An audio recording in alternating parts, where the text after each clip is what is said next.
Here's an old Google Classroom that I have from a few years ago. You can see I have all my assignments in the stream. It's really not the best way to organize this for the students either, because if they need to find something, they need to scroll all the way through the stream to find what they need. If I come over here to the question mark, I can add the classwork page. So then you can see what it will look like, this old course will look like with the classwork page.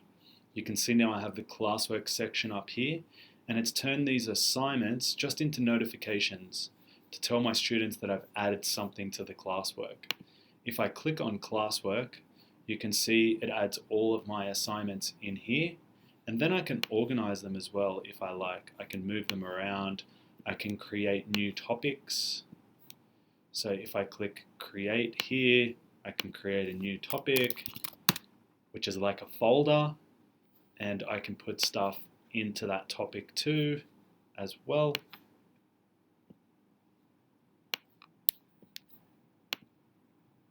And then I can move the topics around as well if I choose. So I think this is a way better user experience for the students because they can easily come here and find any course materials or assignments that they need. They can see the topics over here on the left hand side, and it's not mixed up with any announcements and things in the stream section.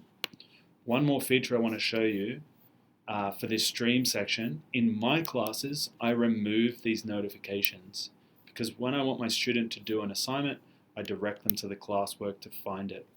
To remove the notifications, you can click on the cog, the sprocket, and over here, classwork on stream, show condensed notification. I click hide notification, and then my stream will be tidied up. All the students see are announcements. I would put announcements in here, say homework, or don't forget to bring certain things to class, or don't forget the assessment deadline that's coming up. And then all my classwork is over here.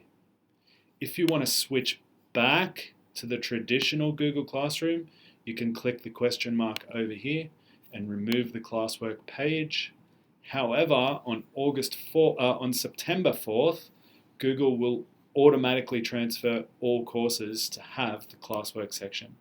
So you can keep it this way for another 2 weeks or so, but then after that, you will have to, Google will automatically transfer your class over to have the classwork section.